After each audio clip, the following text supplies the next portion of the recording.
Hello everyone, welcome to YouTube channel of Chemophily academy. तो हम sequence start कर रखे हैं स्टैटिस्टिकल थर्मोडायनेमिक्स की। तो उसमें पूरी मैक्रो स्टेट और माइक्रो स्टेट तो मैं आप लोगों को बता कर ही रहूँगा। तो इस केस में मैंने आपको लास्ट टाइम क्या बताए थे, कुछ क्वेश्चन प्रैक्टिस कराए थे जो क्वेश्चन प्रीवियस ईयर में रिपीट हो चुके हैं। उसी के साथ साथ S = KL/W number of ways का और एंट्रोपी का रिलेशन भी उसमें बताया था, जिससे दो क्वेश्चन प्रीवियस ईयर में आ चुके हैं। आज का जो कंसेप्ट है वो लास्ट कंसेप्ट है मैक्सवेल बोल्ट्जमैन डिस्ट्रीब्यूशन का, केस नंबर 5। क्या है? केस 5, जिसमें हम पढ़ने वाले हैं कंसेप्ट ऑफ डीजनरेसी। पहला क्वेश्चन तो यही उठता है कि अगर मैं डीजनरेसी डाल देता हूं तो इससे नंबर ऑफ वेज इंक्रीज होंगे कि डिक्रीज होंगे। और डीजनरेसी होती क्या है? तो किसी भी पर्टिकुलर एनर्जी लेवल में नंबर ऑफ स्टेट को हम क्या बोलते हैं? डीजनरेसी। नंबर ऑफ स्टेट को हम क्या बोलते हैं?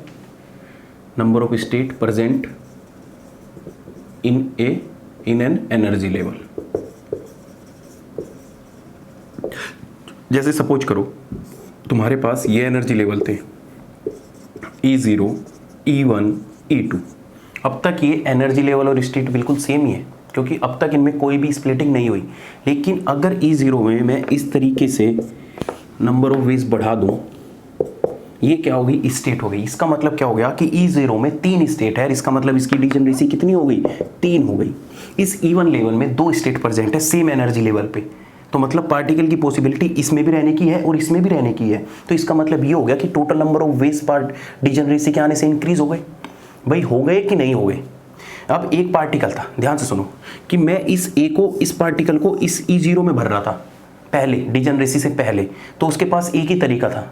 लेकिन जब मैं ए पार्टिकल को इस डीजनरेसी वाले कंसेप्ट में भरूंगा तो ए पार्टिकल के पास 3 पॉसिबिलिटी होगी कि यहां भी जा सकता है, यहां भी जा सकता है। जा सकता है कि नहीं जा सकता? तो यहां से क्या पता लगा कि एक पार्टिकल के पास कितनी पॉसिबिलिटी है? 3 है कि नहीं है? तो इसका मतलब क्या होगा कि हमारे पास जो डीजनरेसी रहेगी तो उसके नंबर ऑफ पार्टिकल के मैं मल्टीप्लाई कर दूं तो हमारी क्या आ जाएगी? हमारे क्या आ जाएंगे? हमारे नंबर ऑफ वेज आ जाएंगे कि इस पर्टिकुलर में ए पार्टिकल को इस डीजनरेसी में भरने के कितने वेज है कि G की पावर n। भाई क्या हो गया? अगर मैं 3 की पावर, नंबर ऑफ पार्टिकल क्या है 1, तो मेरे पास 3 तरीके हैं इस ए पार्टिकल को इन स्टेट में भरने के लिए। तो हमारा फैक्टर तो सेम ही है। जैसे इसमें देख लो, यहाँ पे क्या है? 2 है डीजनरेसी, यहाँ पे क्या है? डीजनरेसी, यहाँ पर भी 2 है। ऐसे ही अगर मैं 2 पार्टिकल भर दूं तो 2 पार्टिकल के लिए कितनी जगह होगी? भाई ए और बी 2 पार्टिकल अगर मैं भेज दूं तो ए पार्टिकल यहाँ पे हो सकता है, बी यहाँ पे हो सकता है, बी यहाँ पे भी हो सकता है, ए यहाँ पे भी हो सकता है, बी यहाँ भी हो सकता है, ए भी हो सकता है। तो इस तरीके से बढ़ता चला जाएगा। तो इसका वो क्या हो जाएगा? जी कितना हो गया? 3, पार्टिकल कितने हो गए? 2, तो हमारे कितने हो गए? 9 वेज हो गए। इस पर्टिकुलर एनर्जी लेवल में 2 पार्टिकल को भरने के 9 तरीके हो गए। तो इसका मतलब ये है कि कुछ ना कुछ एक्सटर्नल फैक्टर इन्वॉल्व हुआ है जिससे हमारे नंबर ऑफ वेज बढ़े हैं। और जब नंबर ऑफ वेज बढ़ेंगे तो एंट्रोपी भी बढ़ेगी, हाँ कि ना? क्योंकि एंट्रोपी का रिलेशन तो तुम्हें पता है ना, S = KLNW। तो जैसे नंबर ऑफ वेज बढ़ेंगे ऐसे ही हमारे एंट्रोपी भी बढ़ेगी। तो हमें कुछ नहीं करना। केस 5 सिर्फ एंट्रोपी का कंसेप्ट था, डीजनरेसी का कंसेप्ट था कि नंबर ऑफ वेज क्या होगा। पहला कंसेप्ट तुम्हें क्या बताया था कि नंबर ऑफ फैक्टोरियल इज क्या हो जाएगा? पाई। बस एक फैक्टर इन्वॉल्व होगा, कौन सा? GI × NI अपॉन में क्या हो जाएगा?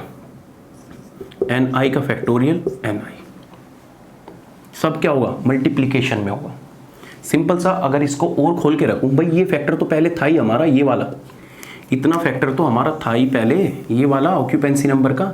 कौन सा नया फैक्टर इन्वॉल्व हुआ है? ये वाला फैक्टर ज्यादा आया है, बस यही तो फैक्टर आया है। ये देखो, यही तो फैक्टर इन्वॉल्व है, बस इस फैक्टर को इसमें ऐड कर दो। अगर इस फॉर्मूले को और थोड़ा सा ओपन करके लिखूं तो टोटल नंबर ऑफ पार्टिकल का फैक्टोरियल ब्रैकेट में क्या करोगे? G1 × N1 अपॉन में N1 का फैक्टोरियल। मतलब कि इस पर्टिकुलर स्टेट में N1 पार्टिकल है, इसमें क्या है? N2 पार्टिकल है, इसमें क्या है? N3 पार्टिकल है। इसकी डीजनरेसी अगर G1 है, इसकी डीजनरेसी G2 है और इसकी डीजनरेसी G3 है, तो हमारा फॉर्मूला कैसे हो जाएगा? ऐसे हो जाएगा कि ये G2 हो गया। G2 में नंबर ऑफ पार्टिकल कितने हैं? N2 अपॉन में क्या आ जाएगा? N2 का फैक्टोरियल। ऐसे ही G3 में नंबर ऑफ पार्टिकल कितने हैं? 3, N3 अपॉन में क्या हो जाएगा? N3 का फैक्टोरियल। ये हमारा क्या बन गया? फॉर्मूला। बोलो कोई दिक्कत है? इसी के ऊपर क्वेश्चन आ रखा है, बताऊंगा अभी क्वेश्चन, पहले कंसेप्ट समझ लो।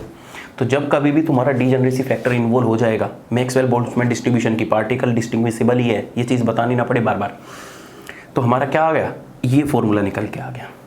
तो चलिए, सबसे अच्छी खास बात यह है कि मैं अपने पास क्वेश्चन बनाने की बजाय तुम्हें प्रीवियस ईयर क्वेश्चन ही करा दूँ। तो क्वेश्चन सुन लो। क्वेश्चन आया था तुम्हारा, हाँ, नेट दिसंबर 2017 में क्वेश्चन आया था। पहले इसको लिख लो और फिर खुद से प्रैक्टिस करना, ठीक है। याद रखना ये n equal to total number of particle. देखो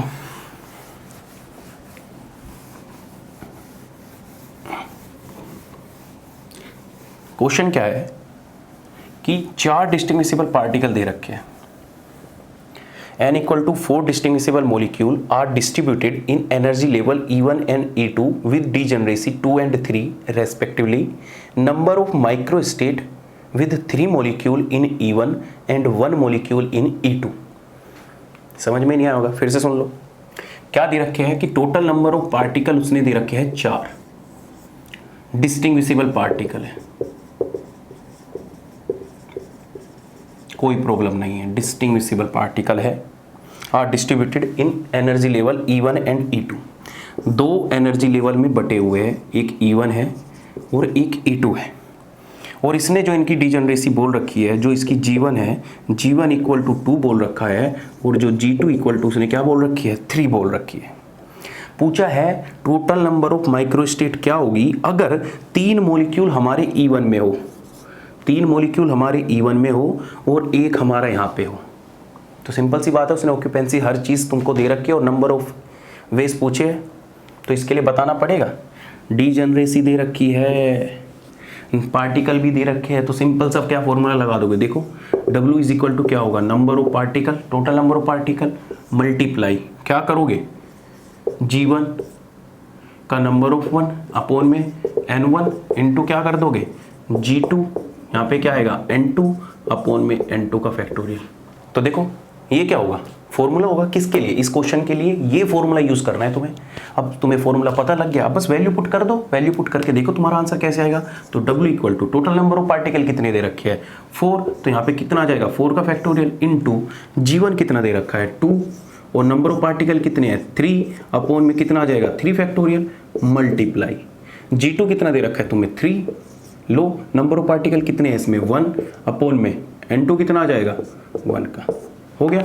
अब देखो तो W इज इक्वल टू क्या हो जाएगा 4 इंटू 3 फैक्टोरियल इंटू 2 दूनी 4 दूनी 8, तो 8 अपॉन में कितना आ जाएगा 3 फैक्टोरियल इंटू कितना आ जाएगा 3, तो 3 फैक्टोरियल से 3 फैक्टोरियल, तो W इज इक्वल टू कितना हो जाएगा बोलो 8 चौक 32, तो कितना हो गया 32 इंटू 3, तो इक्वल टू आंसर कितना आ जाएगा 6 इंटू 9, तो तुम्हारा आंसर कितना आ गया 96। तो मतलब 96 तरीके हो सकते हैं तुम इस 4 पार्टिकल को इस डीजेनरेसी में भरने के लिए।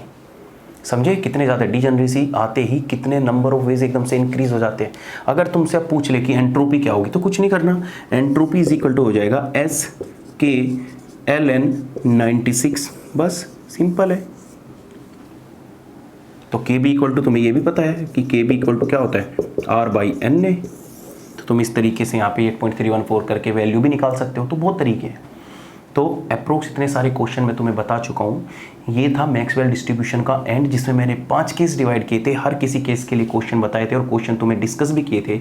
तो प्रीवियस ईयर में अप्रोक्स मैक्सवेल बोल्ट्जमैन डिस्ट्रीब्यूशन से ही 10 क्वेश्चन आ रखे हैं। जब तुम प्रीवियस ईयर उठा के देखोगे ना तो उसमें 10 क्वेश्चन मिलेंगे। तो मैं जितने क्वेश्चन कराए तुम्हारे कंसेप्ट को क्लियर करने के लिए कराए, और ये क्वेश्चन किस में आया था नेट दिसंबर 2017 में।